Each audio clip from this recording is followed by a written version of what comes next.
De l'élimination des gêneurs, je rappelle que 30 millions d'Américains pensent que le Pizzagate est réel. Ils ont donc lancé une attaque à grande échelle contre YouTube. Alors, comment ça a commencé? Voici le prétexte. Tout est parti d'Angleterre où un article du Times a mentionné que des vidéos de terroristes islamistes ont été monétisées et d'un seul coup, comme un seul homme, des dizaines de grands annonceurs ont affirmé être scandalisés et ils ont retiré leur budget pub de YouTube. De grandes firmes qui payent des dizaines de millions de dollars de publicité ont dit à YouTube « Nous ne voulons pas que nos marques soient associées au terrorisme et donc on vous coupe les robinets, on ne vous donne plus d'argent. » Même chose aux États-Unis, quand l'article du Times a été repris, les firmes américaines ont également réagi en stoppant immédiatement leurs pubs. Au total, c'est près de 250 groupes qui ont coupé les robinets de la pub. Résultat, l'action de la maison mère Alphabet a décroché de près de 23 milliards de dollars. 23 milliards de dollars. C'est une grande somme, ce n'est pas rien, et YouTube a des pertes estimées à 770 millions de dollars sur un an. Le cours de l'action a un peu remonté, donc ils échappent à la faillite, mais c'est un choc énorme. C'est le pire qu'ils aient connu depuis leur début et ils ont du mal à s'en remettre. YouTube, de son côté, a juste posté un petit message aux créateurs de contenu et leur a dit « Attendez-vous à des fluctuations dans vos revenus ». En fait, de petites fluctuations, les revenus publicitaires que YouTube partage avec ses contributeurs ont été divisés par 2, 3, voire 5. Concrètement, YouTube qui vit de la pub ne peut plus payer ses partenaires, les gens qui produisent du contenu. La vérité, c'est qu'il n'y a presque plus d'argent à distribuer. Voilà le prix à payer pour avoir diffusé des infos non officielles. YouTube est puni, mais tous les YouTubeurs le sont également. Si vous êtes un YouTuber et que vous monétisez vos vidéos, jetez un coup d'œil à vos statistiques et vous verrez que depuis plusieurs jours, vos revenus sont au ras des pâquerettes. Il y a des millions de YouTubeurs, mais seul un petit pourcentage arrive à dégager un petit revenu de leurs vidéos, mais la plupart d'entre eux ne s'en sont pas encore rendus compte. Ce sera seulement le mois prochain qu'ils vont s'apercevoir que leur paiement est très bas. Et là, ils vont protester, et la plupart d'entre eux vont bien entendu quitter cette plateforme et migrer ailleurs. Donc, en résumé, YouTube c'est fini, mais il y a fort à parier que les autres plateformes ont compris la leçon et vont également censurer absolument tout. Tout est censurable sous prétexte de ne pas déplaire aux annonceurs. Ceux-ci se sont servis de cette histoire de vidéos djihadistes, mais ils ont explicitement déclaré ne pas vouloir des vidéos qui parlent de sujets politiques, polémiques, de guerre, de catastrophes, et ce, même si aucune image n'est montrée. Donc si on suit leur raisonnement, ils ne devraient même pas mettre des pubs au moment du journal télévisé qui parle sans cesse de tels sujets. Bonjour à tous. Depuis plusieurs mois, la plateforme YouTube serait victime d'un boycott de la part des annonceurs. Des dizaines de milliers de YouTubeurs qui partout dans le monde ont fait de cette plateforme leur principale source de revenus risquent de devoir changer de plateforme d'hébergement. Au cours des derniers mois, les recettes des YouTubeurs auraient chuté de 2 tiers en moyenne. La raison, comme je viens de le dire, en est simple. Les principales marques ont cessé d'investir dans la publicité sur la plateforme YouTube. Ce boycott mondial des grandes marques serait né suite à une enquête du Times qui nous révélait qu'au Royaume-Uni, des publicités du gouvernement se seraient retrouvées associées sur YouTube à des contenus violents, voire racistes. C'est le London Times qui avait fait exploser la bombe avec une enquête datant du 2 février 2017, en faisant remarquer que des pubs de grandes marques apparaissaient sur une vidéo de soutien à Daesh. Devant cette aberration, la filiale britannique d'Avas avait décidé de retirer les budgets de plusieurs de ses clients annonceurs. Au total, le boycott aurait atteint 250 groupes aux États-Unis et au Royaume-Uni, parmi lesquels 5 des 20 plus gros annonceurs américains. Et Nomura Instinet aurait évalué à 750 millions de dollars le manque à gagner pour Google suite à cette affaire. Le gouvernement britannique avait par la suite convoqué le géant de Mountain View, je parle de Google, pour avoir des explications après avoir remarqué que certaines annonces du ministère de la Défense étaient associées à des vidéos très controversées.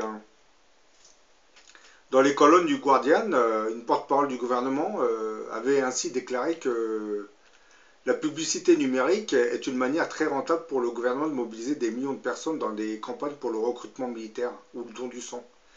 Nous avons mis une restriction temporaire sur les publicités de YouTube en attendant la confirmation de Google, hein, que les messages du gouvernement soient diffusés de manière sûre et appropriée, et non associés à d'autres vidéos d'ordre criminel, hein, comme ce fut le cas. Pour apaiser le climat, Google a dû durcir les règles de l'algorithme qui sélectionne les vidéos sur lesquelles paraissent les publicités, les rendant ainsi monétisables. Google a entre autres annoncé une mise à jour de sa politique d'utilisation des publicités après le boycott de YouTube, hein, par certains annonceurs. L'idée, c'est d'intégrer davantage d'intelligence artificielle dans le système avec la mise en place d'algorithmes, hein, qui donneront plus de contrôle aux annonceurs pour éviter que leurs publicités soient associées à des contenus violents. Ces jours-ci, Google avait d'abord planché sur sa capacité à signaler les vidéos inappropriées, hein, et surtout à désactiver rapidement les publicités qui leur étaient accolées. Google a entre autres mis en place un nouveau système de détection des vidéos violentes, hein. Elle sera ainsi capable de désactiver les publicités beaucoup plus rapidement. Ainsi, selon Philippe Schindler, qui est le vice-président de Google en charge des opérations, hein, il explique que le nouveau système mis en place serait capable de repérer 5 fois plus de vidéos inappropriées qu'auparavant. Il précise que nous avons évolué vers un système de nouvelle génération d'algorithmes, hein. Je dirais surtout un nouveau système de censure, hein. Beaucoup de youtubeurs auraient vu leurs recettes s'écrouler au moment de la retraite massive des annonceurs. Il y a eu un effondrement, je ne dis pas presque total, mais un sérieux effondrement pour beaucoup de personnes qui vivaient de la monétisation de YouTube. Il n'y avait plus de publicité, tout le système se serait écroulé, hein. Aujourd'hui, les responsables de Google et de YouTube ont apporté des améliorations à leur plateforme, hein, en y intégrant des algorithmes qui repèrent immédiatement les vidéos violentes, hein, afin d'empêcher que des publicités d'annonceurs y soient accolées par mégarde. Mais le problème de fond demeure, hein. On a démontré que le système n'était pas stable, hein, qu'il dépendait beaucoup des humeurs des annonceurs, hein, et qu'il était fortement sujet aux fluctuations, hein. Au mois de juillet 2017, le youtubeur Veritasium avait sorti une vidéo où il évoquait ce nouvel algorithme intégré sur la plateforme YouTube. Le fameux algorithme semble maintenant orienter les publicités des annonceurs vers les vidéos qui font le buzz. Ce qui, bien entendu, mettra un terme aux vidéos culturelles et éducatives qui font moins le buzz sur Internet, hein, sur YouTube surtout. L'évolution de l'algorithme détournera de plus en plus le public des vidéos culturelles et l'orientera progressivement vers les vidéos qui font le buzz, hein, mais qui sont vides de culture, hein. Oui. Le contenu des vidéos YouTube convergera progressivement vers celui de la télévision, hein. Les spectateurs y regarderont principalement du buzz, du prank et du people, hein. On peut dire que la plateforme YouTube va devenir comme ces magazines people, hein, où on parle de rien. À cause de ces algorithmes et cette censure déguisée, YouTube va commencer à ressembler étrangement à ce que nous voyons à la télé, hein, du point de vue de la répartition des contenus qui sont visualisés, c'est-à-dire du pratiquement rien. Là, comme vous venez de comprendre, on commence à imposer une certaine censure au niveau de certaines plateformes.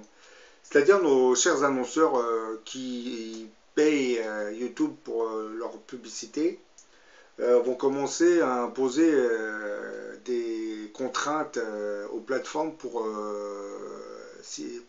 y être fichés. C'est-à-dire pour pouvoir vendre certains de leurs produits surtout. Parmi ces contraintes, ils vont commencer à demander à YouTube de ne pas laisser ces publicités aller sur certaines vidéos, je ne dirais pas de Daesh, parce que les vidéos, surtout les vidéos de ceux qu'on appelle les complotistes, c'est-à-dire les gens qui dénoncent le système des oligarchies régnantes, hein, et l'injustice qui règne dans nos sociétés. Donc, à court et à à long terme, j'allais dire, YouTube et certaines autres plateformes vont commencer à pratiquer une censure sur certaines vidéos. Surtout les vidéos qui dénoncent les agissements de nos milieux financiers, hein, cette mafia politico-économique qui désormais contrôle nos nations. Là, comme je l'ai déjà dit dans une autre vidéo, c'est un peu l'oligarchie qui a remporté une petite victoire. C'est une bataille, hein, là, pour encore gagner la guerre. ce sont les premières batailles que les oligarchies sont en train de gagner sur l'Internet, puisqu'ils ont compris que les médias qu'ils contrôlent désormais ne servent plus à grand chose, puisque les gens s'en détournent pour aller regarder Internet. Donc à partir de cet instant, ils savaient que leur outil de propagande, leur instrument de propagande ne fonctionnait plus. Donc maintenant, ils essayent de faire de même avec les plateformes Internet. Mais comme vous l'avez remarqué, ça se fait assez subtilement, parce que c'est parti de certaines publicités qui étrangement se sont retrouvées sur des vidéos de Daesh. Hein. Je dis étrangement, il y a certaines forces maléfiques qui ont fait cela pour ceci. Hein. Parce que je pense que dans le futur, je parle souvent du grand monarque, ce mystérieux personnage qui doit arriver. Probablement que dans le futur, ce grand monarque utilisera l'Internet, commencera par utiliser l'Internet dans un premier temps. Donc j'ai l'impression que le diable est en train de préparer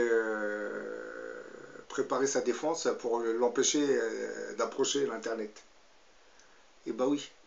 Et bon, pourquoi Daesh, hein, Daesh, comme je l'ai dit souvent, Daesh c'est un peu un programme orchestré par le diable. Hein.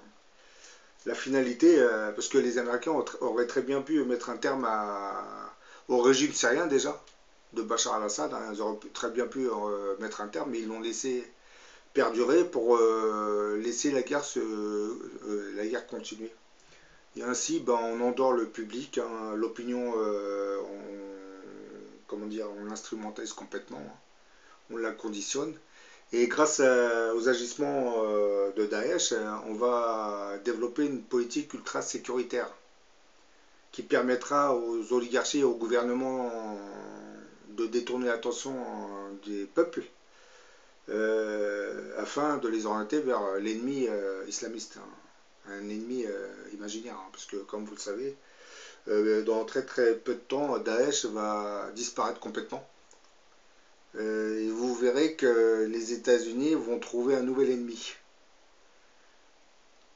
Oui, ils vont vite trouver un nouvel ennemi parce qu'ils ont besoin de trouver un ennemi pour pouvoir perdurer dans leur machination et surtout pour faire tourner le complexe militaro-industriel américain. Qui, comme vous le savez, depuis la fin du communisme, c'est ralenti. Économiquement parlant, puisque c'était la guerre froide qui permettait au complexe militaro-industriel de tourner à plein régime. Parce que toutes ces guerres que vous avez vues, comme celle du Vietnam, l'Afghanistan, certaines guerres en Amérique latine entre les guérillas et les gouvernements, sont en gros le conflit qui oppose le communisme au libéralisme économique américain. Et le complexe militaro-industriel américain a tendance à déclencher des guerres pour pouvoir vendre son armement. Bon, je vous dis à la prochaine pour une autre vidéo. Hein. Comme vous le voyez, bah, la censure commence à s'installer un peu partout. Hein.